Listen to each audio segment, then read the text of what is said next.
Good morning, students. Welcome to 7th Standard Social Science, Term 3, Economics, First Unit, Tax and its Importance. So, children, listen carefully to this session, and in case of any doubts, make a note of it, which shall be clarified on the day of reopening. So, our today's topic is about tax and its importance. So, why tax are collected? So, tax are collected for the welfare of the society. So, for the welfare of the society, the government has to perform various functions, so it requires revenue. So, for the welfare of the society means in order to do some good to the public, the government, they need some revenue. Revenue means some income. For that purpose only, tax is collected from the people. And also, now let's see what is the definition of taxation. So, taxation is a term for when a taxing authority, usually a government, or levies or imposes a tax, and the term taxation applies to all types of involuntary levies from income to capital gains to estate taxes. So, taxation means it is a term which is applied for imposing taxes on all goods and services as well as property. So, taxation means imposing taxes by the authority of the government. So, now let's see what are taxes. So, taxes are compulsory payment to the government without expectation of direct or return or benefit to the taxpayers.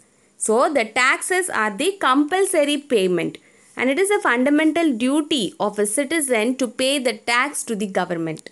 So, the taxes are compulsory payment to the government without any expectation in return. And according to Professor Seligman, taxes are defined as a compulsory contribution from a person to the government to defray the expenses incurred in the common interest of all without reference to special benefits conferred. So, according to Professor Seligman, so taxes are the compulsory payment which is collected from the people without, and the people also has to make the payment without expecting any returns from the government. So, now let's see why are taxes imposed. So, why the government is imposing such taxes on the people. So, let's see it. Everybody is obliged by law to pay taxes, and total tax money goes to the government exchequer. So, everybody has a fundamental duty to pay the tax to the government. So, why we need to pay the tax and why the government is imposing such tax? So, let's see. An individual has to pay tax if any incomes comes under the income tax slab. It is a duty of every citizen to pay taxes. More collection of tax allows the government to implement more and more welfare schemes. So, an individual who must pay the tax if the incomes comes under the income tax slab. So, there is a tax slab which is approved by the government, and if the person's income comes under that slab, he need to pay the tax. And it is a fundamental duty of every citizen to pay the tax. Then only the government will function properly. So, they can implement more welfare schemes for the people. And according to Adam Smith, so Adam Smith is an economist. So, he founded the principle of taxation. So, Adam Smith principles or canons of taxation still form the basis of the tax structure of a modern state. So, Adam Smith's principle or canons of taxation is still followed, and it is the basic of tax structure. So, let's see the 4 canons of taxation by Adam Smith. First one is canon of equality, canon of certainty, canon of convenience, and canon of economy. So, the 4 canons of Adam Smith taxation is equality, certainty, convenience, and economy. So these are all the 4 canons of taxation given by Adam Smith. So now let's see the definition for each. So first one is canon of equality. So what do you mean by canon of equality? So let's see the definition.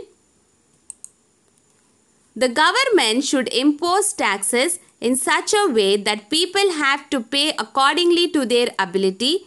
It does not mean equal amount of tax, but it means that the burden of the tax must be fair and just. So canon of equality means the government should impose tax in such a way that the people should not be affected by that. So the people must pay the tax according to their income. So the government should impose tax slab like that. And next one is canon of certainty. So canon of certainty means it creates the confidence in the taxpayers' cost of collection of taxes and increases economic welfare because it tends to avoid all economic waste. So canon of certainty means the taxpayers must get proper information about their tax.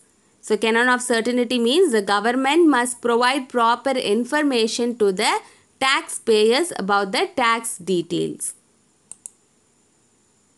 And next one is canon of convenience. So canon of convenience means the taxes should be levied and collected in such a manner that it provides a maximum of convenience to the taxpayers, and it should always be kept in view that the taxpayers suffer the least inconvenience in payment of the tax. So canon of convenience means the taxpayer should be very convenient to pay the tax. So nowadays there are online e-filing. So the taxpayers can file their tax through online, and there is no need to go to the office directly. So canon of convenience means it should check the convenience of the taxpayers. And next one is canon of economy. So canon of economy means minimum possible money should be spent in the collection of taxes. So collected amount should be deposited in the government treasury. So canon of economy means the cost of the tax collection must be less.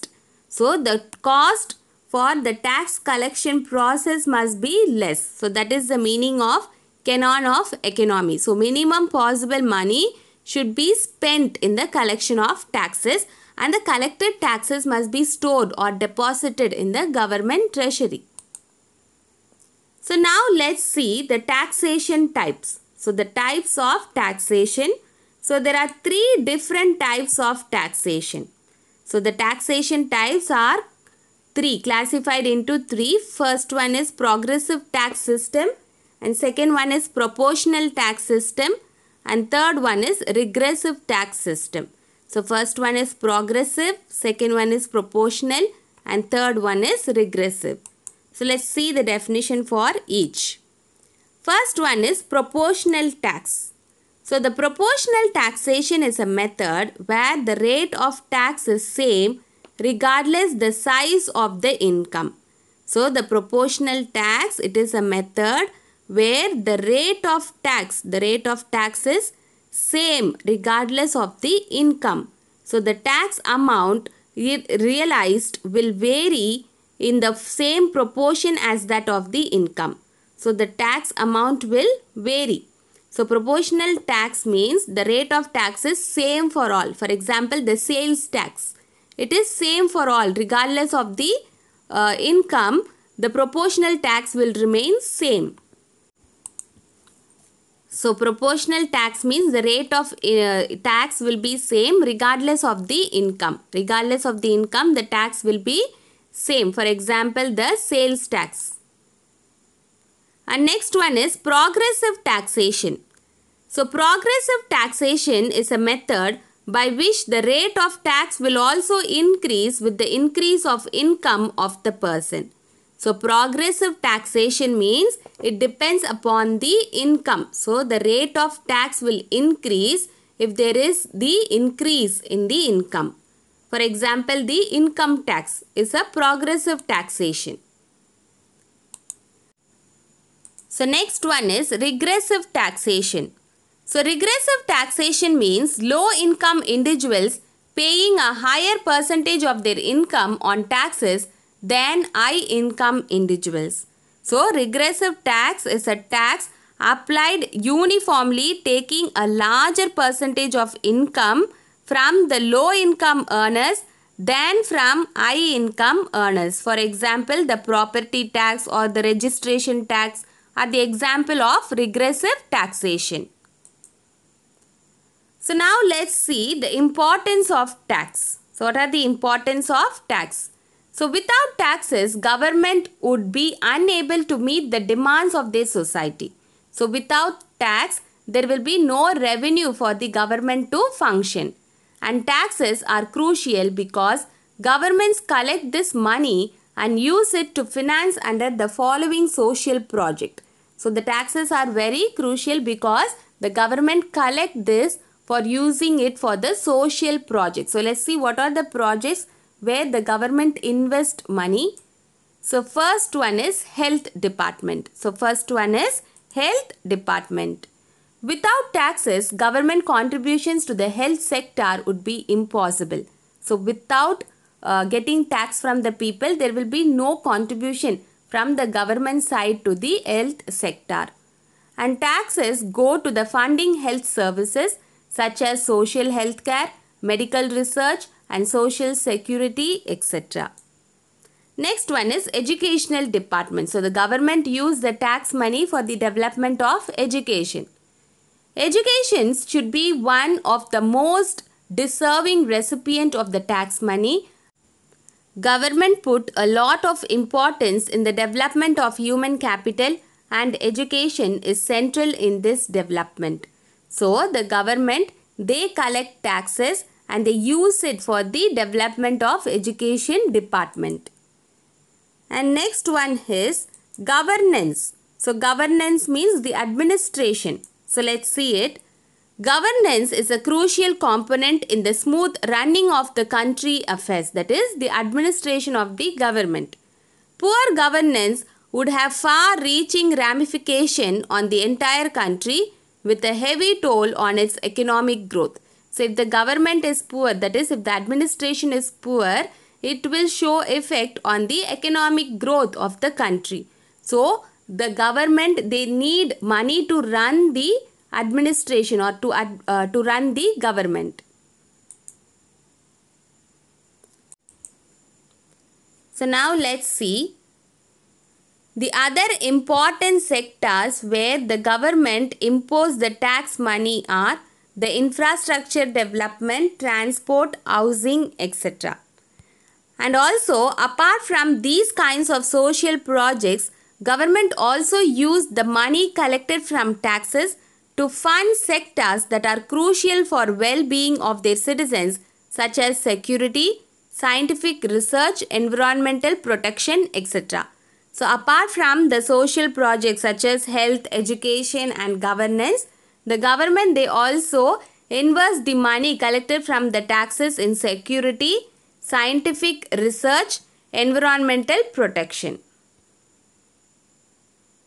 So now let's see the types of taxes. So in modern times, the taxes are classified into two types. So first one is direct, other one is indirect tax. So direct taxes are paid directly to the government, where the taxpayer, they pays the tax directly to the government. For example, the income tax, wealth tax, corporate tax, capital gains tax, securities transaction tax are the example of direct tax. Whereas indirect tax means it is imposed on the manufacture or the sales of goods and services. So indirect tax are paid indirectly to the government. For example, the sales tax, the service tax, the entertainment tax, security transaction tax, custom duty, VAT, excise duty, luxury tax are the examples of indirect tax where we pay the tax indirectly to the government.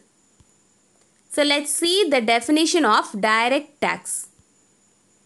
A direct tax is paid directly by an individual or organization to imposing entity, and also a taxpayer, for example, pays direct taxes to the government for different purposes, including real property tax, personal property tax, income, or tax on asset. So asset means a kind of property. So direct tax means it is paid directly to the government, where the money is deducted directly from the income. So let's see some examples of direct tax. Before that, the Central Board of Revenue bifurcated a separate board for direct taxes known as Central Board of Direct Taxes, constituted under the Central Board of Revenue Act 1963. So according to the Central Board of Revenue Act 1963, the Central Board of Revenue, they bifurcated means they separated the board for collecting the direct taxes. So let's see some examples of direct tax. First one is corporation tax. It is levied on the profit of corporations and companies. It is charged on royalties, interest, gains from scale of capital asset located in India, fees for technical services and dividends. So simply corporation tax means corporate tax, where the company has to pay the tax based on the profit. And next one is wealth tax. So wealth tax means where the tax are deducted based on the property. So let's see. So the wealth tax, so all these comes under wealth tax. So the house, the motor car, the jewelry, the boats, aircraft, the land, cash, everything comes under wealth tax.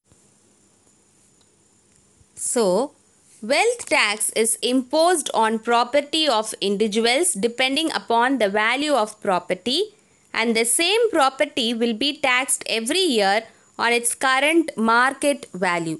So wealth tax is imposed upon the individual upon the property value. And next one is gift tax. So gift tax is also a direct tax. So let's see the definition for gift tax. It is paid to the government by the recipient of gift depending upon the value of gift. So depending upon the value of gift, the tax is deducted. And also if the amount is greater than 50,000, the tax will be deducted for gift tax. And next one is estate duty. So next one is estate duty. So it is the tax paid on the inherited property left by a dead man. So estate duty means it is the tax paid on the inherited property which is left by the dead man. And also at present this type of tax does not exist. So it is charged from successor of inherited property. It is not desirable to avoid payment of taxes. They are levied directly on income and property of persons who pay directly to the government. So this tax is charged from the successor of inherited property means inheritance means from father to son, and then from son to his next generation. So like that the property will be inherited from generation. So there is a kind of tax which will be imposed on such property, and this tax is called estate duty. So at present this tax doesn't exist. And next one is indirect tax. So let's see it. On the other hand, when the liability or to pay a tax is on one person and the burden of that tax shift on some other person, this type of tax is called indirect tax. So indirect tax means where the taxpayer will pay the tax indirectly to the government. So where the burden is shifted to other person. For example, the sales tax, entertainment tax. So everything comes under indirect tax. So let's see some examples of indirect tax. First one is service tax. So for example, your transport tax comes under service tax. So let's see the definition. It is raised on provision of service, and this tax is collected from the service recipient and paid to the central government. So it is raised on the provision of service means, for example, the transport tax or some sales tax comes under service tax, and these tax are collected and is paid to the central government. And next one is sales tax or VAT. So VAT means value added tax. So let's see it. So it is an indirect tax on sale of goods because liability to collect tax is that of shopkeeper, but the burden of the tax falls on the customer. So it is an indirect tax where the burden of the tax falls on the customer. So the customer has to pay a tax for buying a product. So the shopkeeper realizes the tax amount from the customer by including it in the price of the commodity that he sells. So the shopkeeper, he include the tax to the bill of the product. So next one is excise duty tax. So excise duty tax, it is also called central value added tax. So let's see the definition for this. So the excise duty tax is paid by the producer of goods. So this kind of tax is paid by the producer, means the manufacturer of goods, who recovers it from the wholesalers and retailers, and this tax in India is levied by the central government. So excise duty tax is the tax which is produced within the country and it will be paid by the manufacturer to the central government. And next one is entertainment tax. For example, movie ticket, so everything the tax will be added. So that is called entertainment tax. So let's see it. The state government charges such tax on every transaction related to entertainment. Some examples are movie tickets, video game arcades, stage shows, exhibitions, amusement parks and sports related activities. So the tax is imposed on all these sectors. So movie tickets, video game arcades, stage shows, exhibitions, amusement parks as well as sports related activities. Next one is goods and services tax, that is GST. So GST full form is goods and services tax. So before the implementation of GSTs, there were several taxes like your entertainment tax, service tax, excise duty tax. But after that, there was a single tax called GST, that is goods and service tax. So let's see the definition. The goods and service tax is a kind of tax imposed on sale, manufacturing and usage of goods and service. This tax is applied on services and goods at a national level with the purpose of achieving overall economic growth. So this GST is a kind of tax which is imposed on goods and services, and it is imposed for achieving the overall economic growth of the nation. And also GST is particularly designed to replace the indirect taxes imposed on goods and services by the central as well as the state government. So as I said before, after implementation of GST, the entire nation came under one single tax. So before that, there were different kinds of indirect taxes, as we have seen: service, entertainment, excise duty tax. But after the implementation of GST, it became the one single tax. So the GST, it has two types. So one is your central level GST, other one is your state level GST. Both combined will become integrated GST. So integrated GST means interstate GST. So these are intrastate, these two are intrastate, and this one is interstate GST. So CGST means central GST, SGST means state level GST. So If you took the history of Indian taxation in the ancient period, according to Arthashastra, the book written by Kautilya, in ancient time taxes were levied and collected in both cash and as well as kind. So in ancient period the taxes were collected by products as well as by the money in terms of coins. And also the modern history of indirect taxes, it started from the early 20th century when central excise duty was imposed on salt and sugar. So the modern history of taxation, it started with the central excise duty on salt as well as sugar. So after the prolonged efforts and amendments, the VAT was introduced in the first Indian state of Haryana in 2003 and thereafter in 24 states, UTs including Punjab, Chhattisgarh, HP means Himachal Pradesh, Jammu and Kashmir and Delhi in 2005. So after the prolonged efforts and amendment, VAT, so VAT means value added tax, was introduced first in the Indian state of Haryana in 2003 and after that 24 states as well as union territories including Punjab, Chhattisgarh, Himachal Pradesh, Jammu and Kashmir and Delhi in the year 2005 where the VAT was implemented. And then the GST. So initially it was proposed that there would be a single and national level GST. So only one tax. However, the GST tax has become finally implemented from 1st July 2017 across India. So GST was implemented from 1st July 2017 across India with the motive. So the motive is one tax, one market and one nation. So let's see it.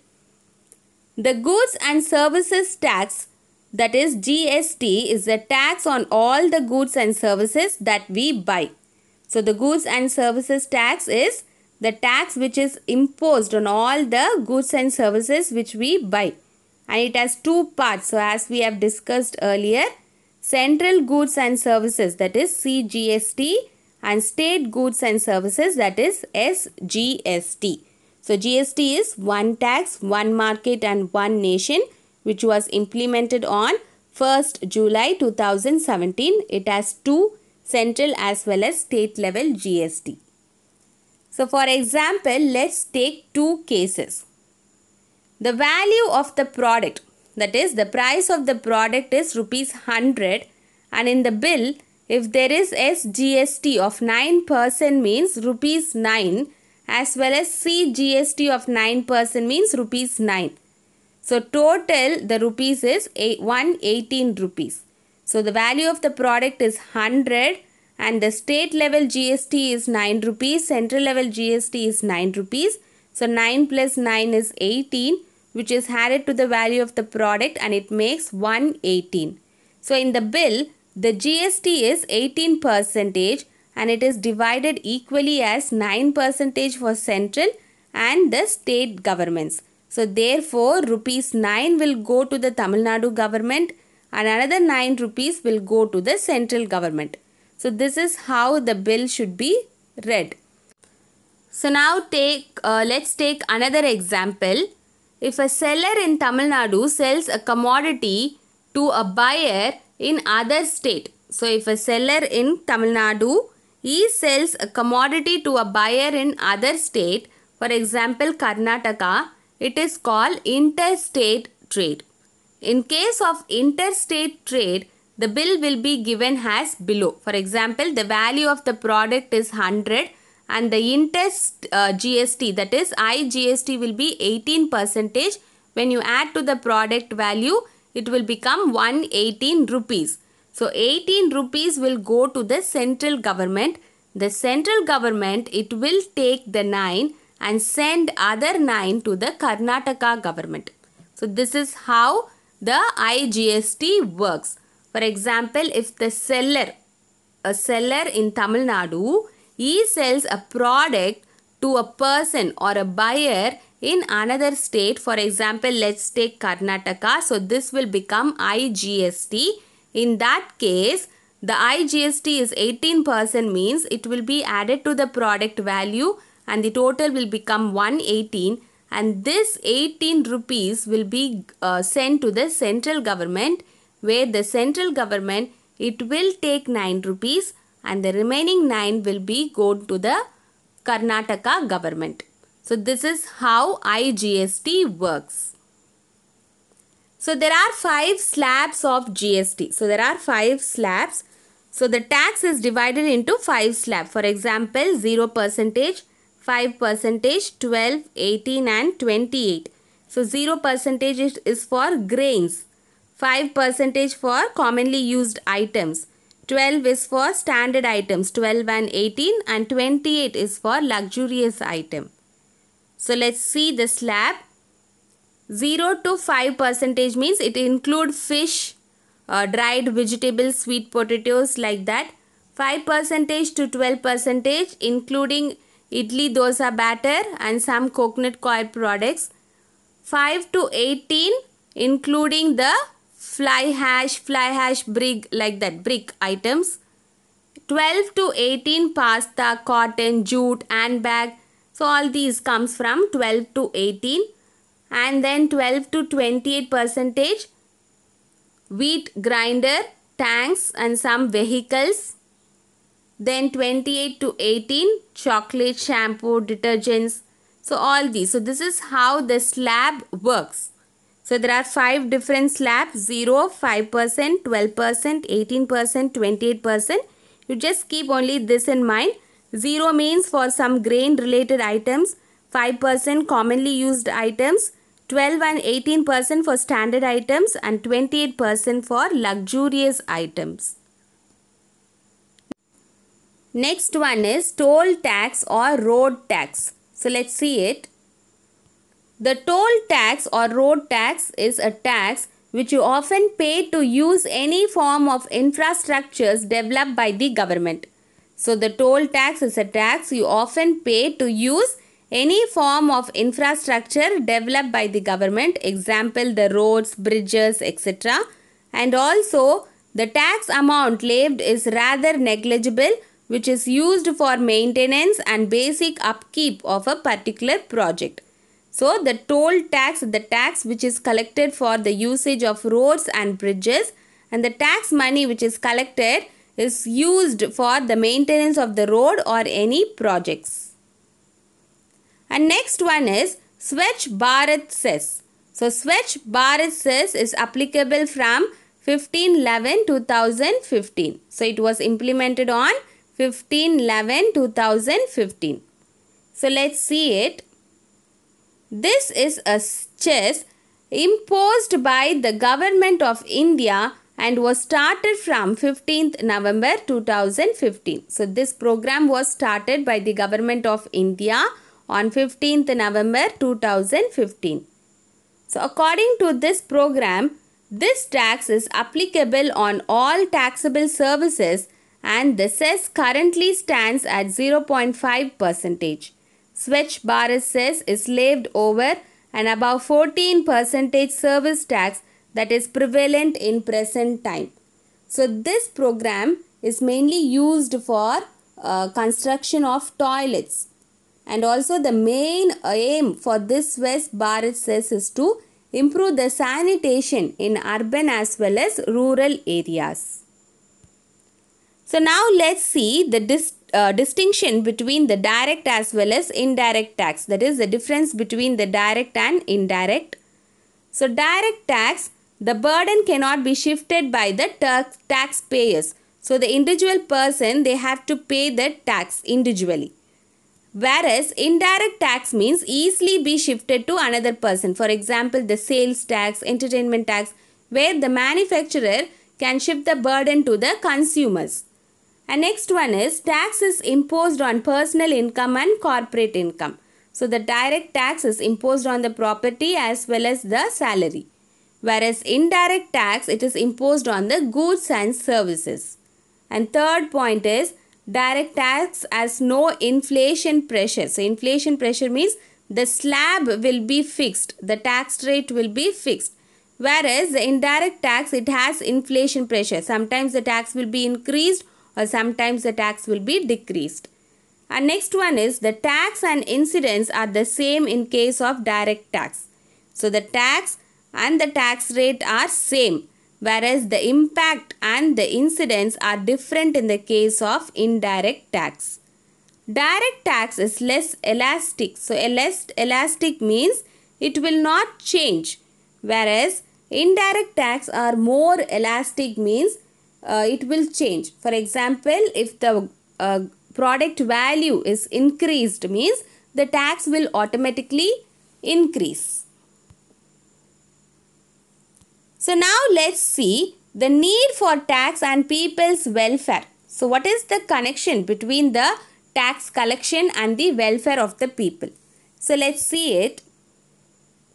So the levying of taxes aims to raise the revenue and to fund the governing. So the aim to collect tax is to run a government, and also it helps to alter prices in order to balance the effect of demand, and states and their functional equivalents throughout history have used money provided by taxation to carry out many functions. So starting from the ancient period to modern times, the government or the administration, they use the money which is collected from the people in the form of the tax for the welfare of the society. So some of these include expenditures on economic infrastructure like transportation. So they spend some money in transportation. Next one is sanitation as well as public safety, and then education. The government provides money or fund for education sector. Next one is healthcare system, and next one is military system, and then scientific research. The government will spend some money in scientific research as well as culture and arts and public works, etc. So when the expenditures exceed the tax revenue, a government accumulates debt. So when the expenditure it exceeds the tax collection, the government will run into debt. So they will be having insufficient money. So the portion of taxes may be used to serve the past debt, and the government also use tax to fund welfare and public services, as we have seen earlier, that is transportation, healthcare, education, public safety, military, like that services. And also these services can include education system, pensions for elderly, as well as unemployment benefits and public transportation, and energy, water and waste management systems are also common public utilities. So the government, they also invest money or they also provide fund for education system, pension for elders, unemployment benefits, as well as public transportation, and also in the energy, water and waste management system.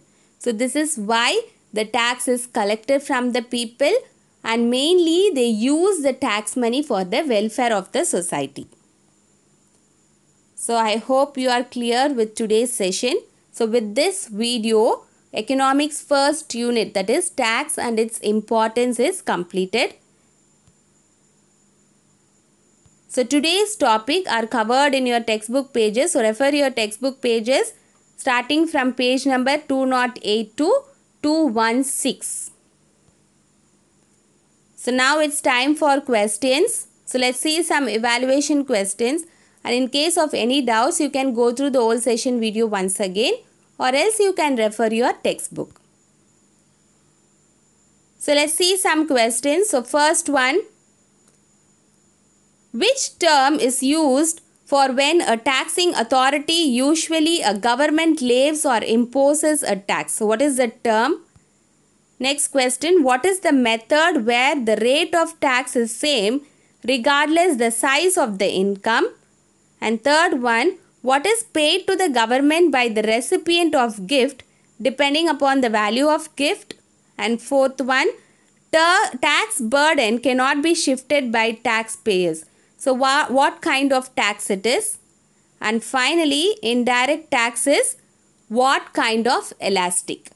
So try to answer all these questions in the notebook which you are maintaining for social science. So with this video, economics first unit, that is tax and its importance, is completed. Thank you.